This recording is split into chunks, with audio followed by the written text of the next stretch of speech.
Depuis le diocèse de Port-Gentil, l'abbé Édouard Marc Arthur Ndiaye participe au parcours de carême avec Radio Maria Libreville 99 FM. Dans cet enseignement, il nous parle du jeûne.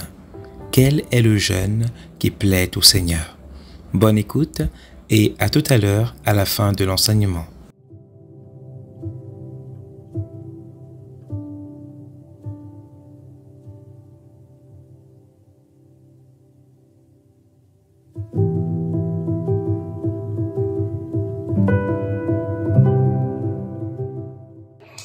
Nous voici de retour dans le studio de la 89 FM, mes chers frères et sœurs dans le Christ, et à tous ceux et celles qui viennent de nous rejoindre.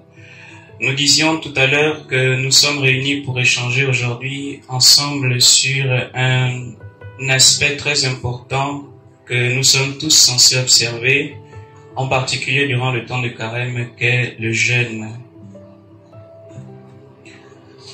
Pourquoi les chrétiens attachent-ils autant d'importance au jeûne? C'est une question qu'on pourrait se poser, surtout durant le temps de carême.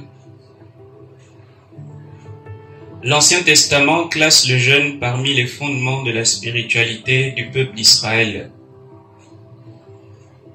Mieux vaut la prière avec le jeûne et l'aumône avec la justice, plutôt que la richesse avec l'iniquité.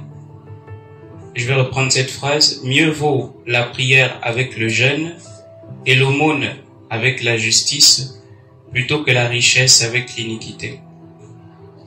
Chers frères et sœurs, le jeûne suppose de notre part une certaine attitude de foi, une attitude d'humilité, de totale dépendance par rapport à Dieu.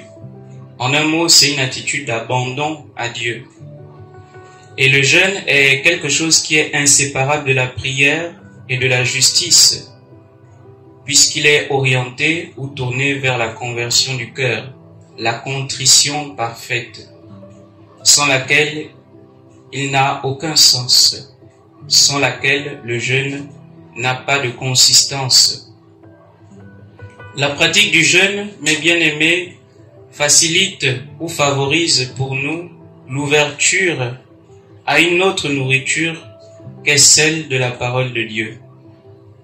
Et si nous nous souvenons dans l'épisode de la tentation de Jésus au désert dans Matthieu chapitre 4, Jésus répondra à l'ennemi: « L'homme ne vit pas seulement de pain, mais de toute parole qui sort de la bouche de Dieu. » Si nous jeûnons, chers frères et sœurs, à des fins spirituelles en ce temps de carême, le jeûne a aussi son importance sur le plan de la santé. Il est source de bienfaits non seulement pour l'âme, mais aussi pour notre corps. Celui qui jeûne renouvelle ses cellules, renouvelle ses forces, non seulement sur le plan intérieur, mais sur le plan physique. Et pour ceux qui fréquentent souvent des diététiciens, il est recommandé d'observer le jeûne quelquefois pour faciliter une santé meilleure et pourquoi pas aussi pour perdre du poids chez certains. Donc il n'a pas seulement que des bienfaits sur le plan spirituel, mais même sur le plan physique aussi. C'est recommandé de jeûner quelquefois parce que les cellules se régénèrent et se renouvellent au bout d'un certain temps.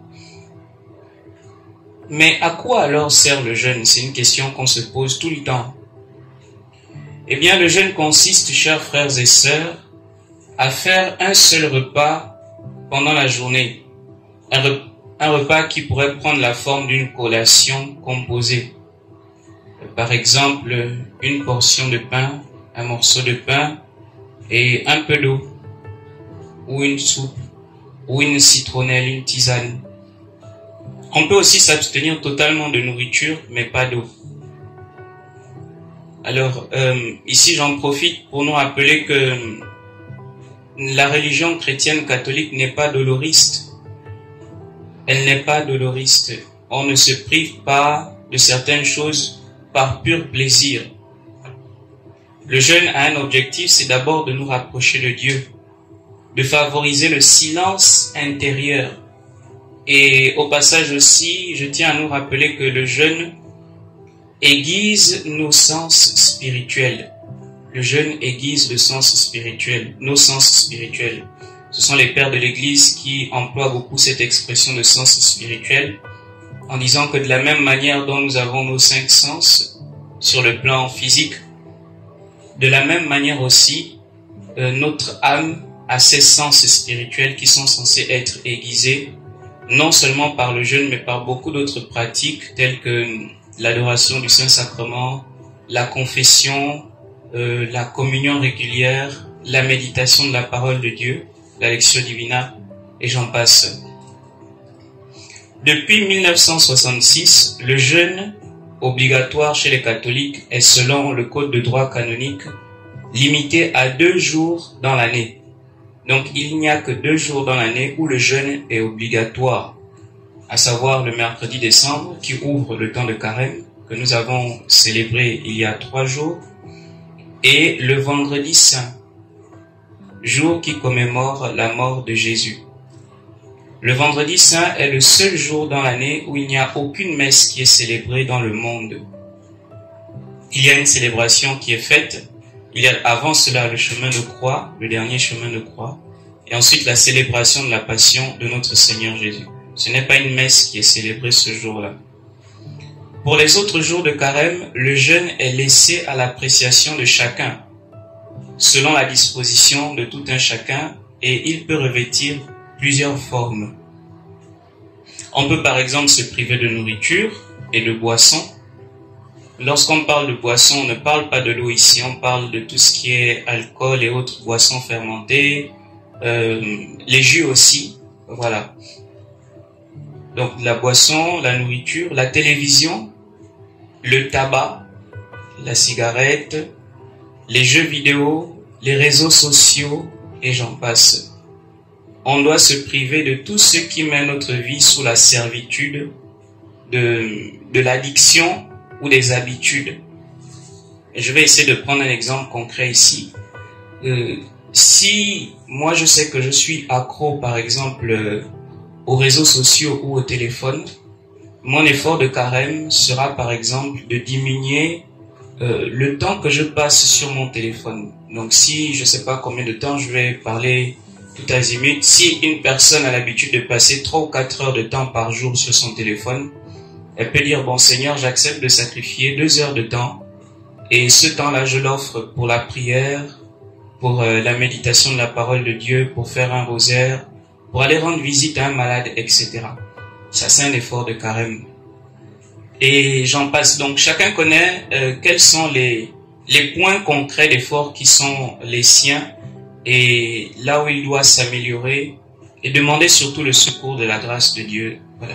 La plupart des résolutions que nous prenons durant le temps de carême n'arrivent même pas à la fin des 40 jours parce que on les prend de nous-mêmes, mais on n'implore pas le secours de l'Esprit Saint. Dans l'Évangile selon Saint Luc au chapitre 4, le verset 1, il nous est dit, chers frères et sœurs, que c'est poussé par l'Esprit Saint que Jésus alla au désert. Donc, nous sommes mus par l'Esprit de Dieu pour ce combat spirituel-là. Et une antienne du temps de carême nous dira, les yeux fixés sur Jésus-Christ, entrons dans le combat de Dieu. Donc c'est un vrai exercice spirituel auquel nous sommes tous invités, en particulier celui du jeûne parce qu'il a beaucoup de bienfaits. Je répète, non seulement sur le plan physique, mais surtout sur le plan spirituel. Donc que chacun prenne une résolution, sinon 2 ou 3, pour dire que durant ce temps de carême, je fais l'effort de me détacher, par exemple, des réseaux sociaux, de la télévision. Je fais l'effort de moins consommer le coca, par exemple. Je fais l'effort de ne plus congosser, de ne plus mentir, de ne plus calomnier, de ne plus juger, de ne plus médire. Voici autant d'efforts. Chacun connaît sa vie, chacun connaît quels sont ses défauts, ses péchés, et quels sont pour lui les points concrets d'effort. Une autre question qui revient généralement, c'est qui est concerné par le jeûne? Qui peut jeûner? Est-ce que c'est tout le monde qui jeûne? Voilà, nous allons y répondre maintenant. À cet effet, le Code de droit canonique précise que les personnes tenues d'observer le jeûne sont celles qui sont âgées de 14 ans révolus et tous les fidèles majeurs jusqu'à la 60e année commencée. Les pasteurs d'âmes et les parents veilleront cependant à ce que les jeunes dispensés de la loi du jeûne et de l'abstinence, en raison de leur âge, soient formés au vrai sens de la pénitence. Code de droit canonique numéro 1252. Ici, il nous est dit, chers frères et sœurs, que les personnes qui ne sont pas concernées par le jeûne, ce sont les enfants de moins de 14 ans, les personnes du troisième âge, donc celles qui ont déjà dépassé 60 ans. Et il est précisé que les pasteurs d'âmes, donc les évêques, les prêtres, les diacres et tous ceux qui ont une responsabilité, une autorité dans l'Église, ainsi que les parents, doivent veiller à ce que les enfants, même s'ils ne font pas le jeûne alimentaire, qu'ils aient la culture de la pénitence. C'est-à-dire, d'abord qu'ils apprennent à se confesser aussi auprès d'un prêtre, ça c'est quelque chose d'important, puisque ce sacrement est dit aussi sacrement de la pénitence, mais aussi apprendre à renoncer à certaines choses auxquelles ils sont habitués. Nous avons parlé de cela il y a quelques minutes. Un enfant qui est accro aux jeux vidéo, durant le temps de carême, son parent, son père ou sa mère doit l'aider à se détacher progressivement de cela. On peut lui donner le jeu vidéo peut-être une fois toutes les 2 semaines, parce qu'il y a des parents, quand l'enfant n'a pas cours le lendemain, on lui donne sa Nintendo, ou bien, je sais pas moi, sa PS4 ou 5, et il passe toute la nuit là, donc pendant que les parents vont dormir, lui c'est à 3-4 heures du matin qu'il va se coucher. Et le matin, il n'a plus la force de se réveiller pour prier avec les autres et faire les charges domestiques. Qui d'autre n'est pas concerné par le jeûne? Eh bien, il y a aussi les malades, les personnes qui sont sous traitement, quel que soit leur âge, ne sont pas tenues par le jeûne. Nous parlons ici du jeûne alimentaire précisément. Les femmes enceintes non plus ne sont pas concernées par le jeûne. Donc je vais récapituler: les enfants de moins de 14 ans, les personnes de plus de 60 ans, les malades et les femmes enceintes. Voici les personnes, chers frères et sœurs, qui sont exemptées du jeûne alimentaire. Toutefois, comme je le disais tantôt, chacun connaît ce sur quoi il peut faire des efforts, même s'il ne fait pas le jeûne alimentaire. Nous avons cité beaucoup d'exemples. Il y a plusieurs choses auxquelles nous sommes accros ou addicts qui nous prennent beaucoup de temps, alors que ce temps aurait pu servir à quelque chose de plus rentable, comme la prière, comme la pratique des œuvres de miséricorde, qu'elles soient spirituelles ou corporelles. Nous allons souffler quelques instants avec ce coussin musical et nous allons nous retrouver juste après pour la suite.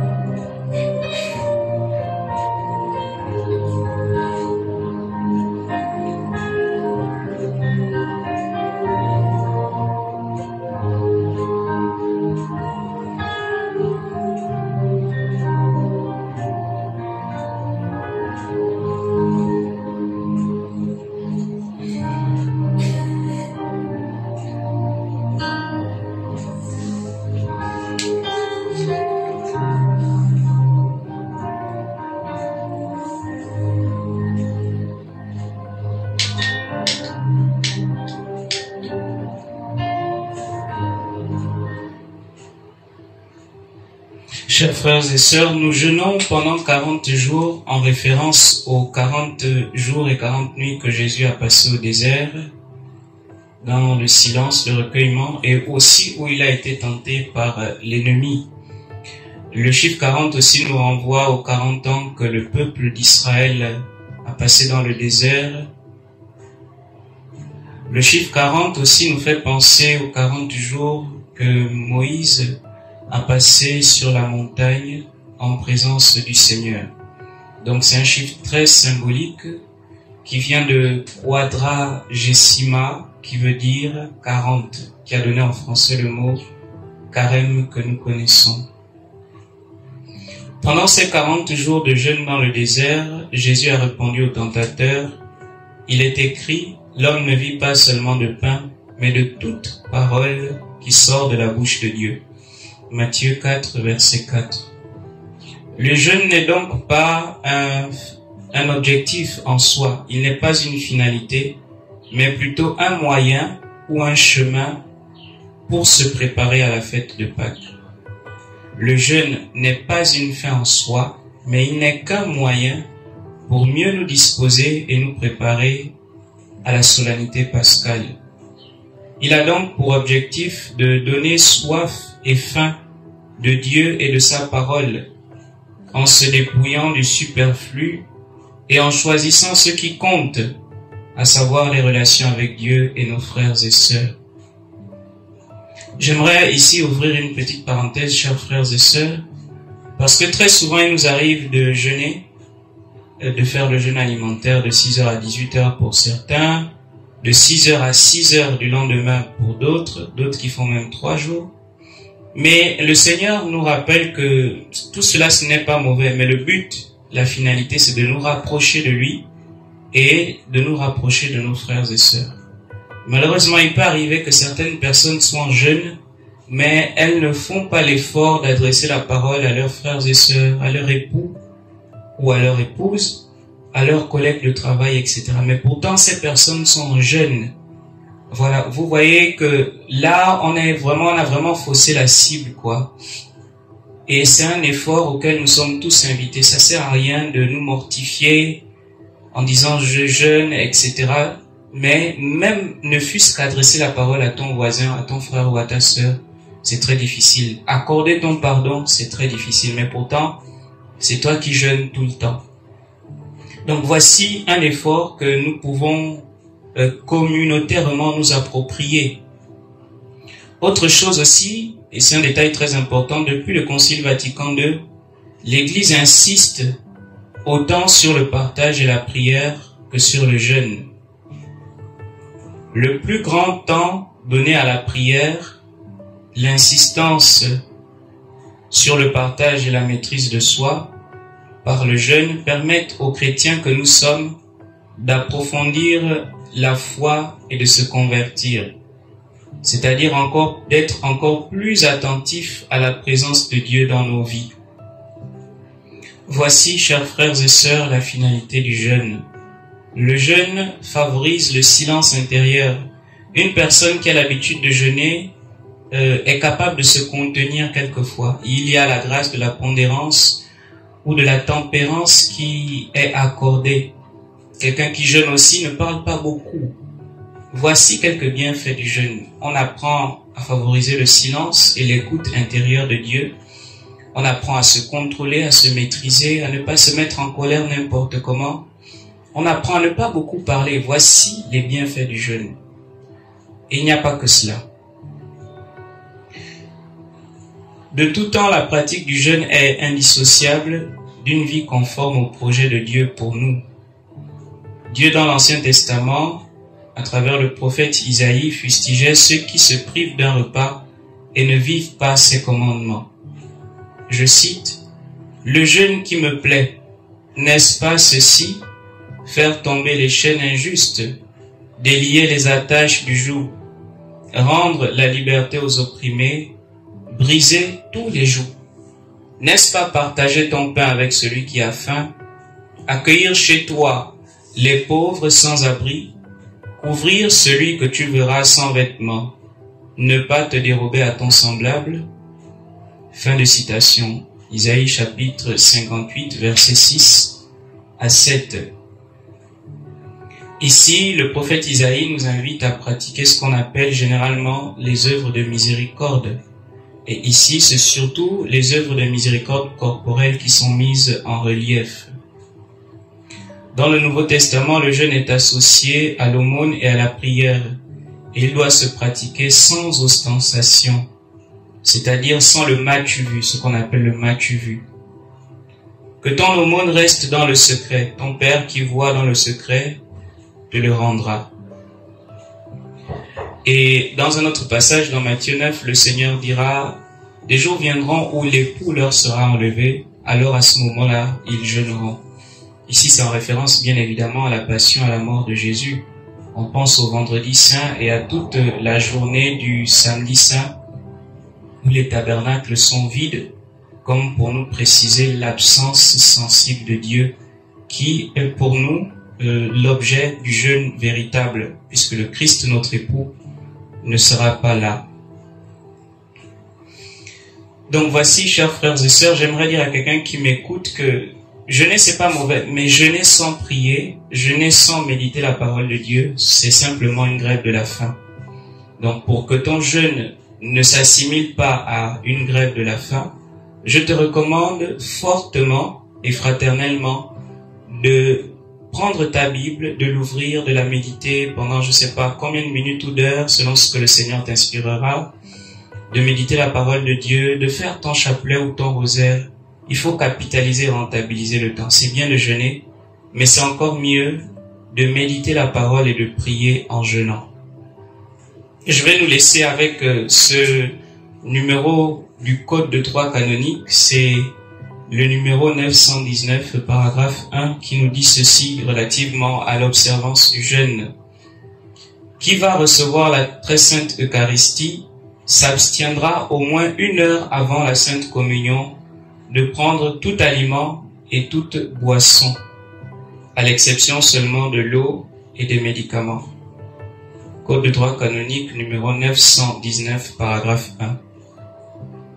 Ici, l'Église nous enseigne par son magistère, chers frères et sœurs, que pour une personne qui est sous traitement, elle a le droit de prendre ses médicaments avant d'aller à la messe.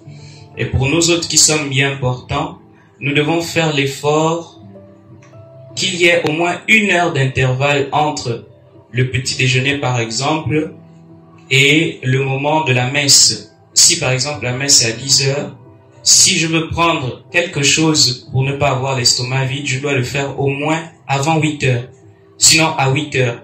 Mais il faut qu'il y ait l'intervalle d'1 heure de temps avant le début de la messe. Sinon, pour ceux qui ont plus de force, vous mangerez simplement après la messe, directement. Donc c'est souvent recommandé d'observer le jeûne d'1 heure avant la messe, et pour les plus vigoureux, de jeûner directement avant la messe et manger tranquillement après. Voici ce que ce canon nous signifie et nous enseigne. Nous voici arrivés, chers frères et sœurs, au terme de ce modeste temps de partage relativement à la réalité du jeûne qui s'inscrit dans le 3e grand pilier du temps de carême qu'est la pénitence. Il y a aussi le sacrement de la réconciliation. Je nous invite, et j'en profite pour nous inviter vraiment à abuser de la confession durant ce temps de carême. De la même manière dont on prend soin de nos corps en se lavant par exemple 3 fois par jour, pourtant un corps qui est censé disparaître, se décomposer, même pourrir, passez-moi l'expression, davantage nous devons prendre soin de nos âmes qui, elles, sont éternelles. Mais malheureusement, ce n'est pas toujours le cas. On se confesse quand il y a les grandes fêtes ou les solennités, avant Noël, avant Pâques, et puis bon, après on se dit, bon, de toutes les façons, il y aura les confessions communautaires l'année prochaine, donc on se retrouve l'année prochaine. Mais on oublie qu'on pêche tous les jours, et donc c'est recommandé en général de se confesser 1 fois le mois. Je connais une personne particulièrement qui se confesse toutes les 2 semaines. Voilà, c'est pas interdit d'aller en confession toutes les 2 semaines, toutes les 3 semaines, ou bien 1 fois le mois. Au contraire même, c'est pour purifier nos âmes et pour toujours favoriser aussi ce recueillement et l'humilité aussi. Parce que celui qui se confesse régulièrement grandit en humilité. Il reconnaît qu'il est pauvre et qu'il est dépendant de Dieu. Donc c'est pas pour rien qu'on appelle aussi ce sacrement de la pénitence et de la réconciliation. C'était une parenthèse sur le sacrement de la confession qui lui aussi appartient à ce grand pilier du temps de carême qu'est la pénitence. Aujourd'hui, pour ceux qui viennent de nous rejoindre, nous avons échangé ensemble sur la réalité du jeûne. Nous vous disons merci, chers auditeurs et auditrices, d'avoir été des nôtres durant cette trentaine de minutes de partage sur la réalité du jeûne. Que Dieu nous aide à jeûner, mais invoquons surtout l'Esprit Saint pour pratiquer le jeûne qui plaise au Seigneur. un jeûne qui nous tourne davantage vers lui et qui nous unit aussi davantage à nos frères et sœurs. Que la bénédiction de Dieu Tout-Puissant descende sur vous et qu'elle y demeure toujours, le Père et le Fils et le Saint-Esprit. Amen. Bénissons le Seigneur, nous rendons grâce à Dieu. Laudate Dominum omnes gentes, louez le Seigneur tous les peuples.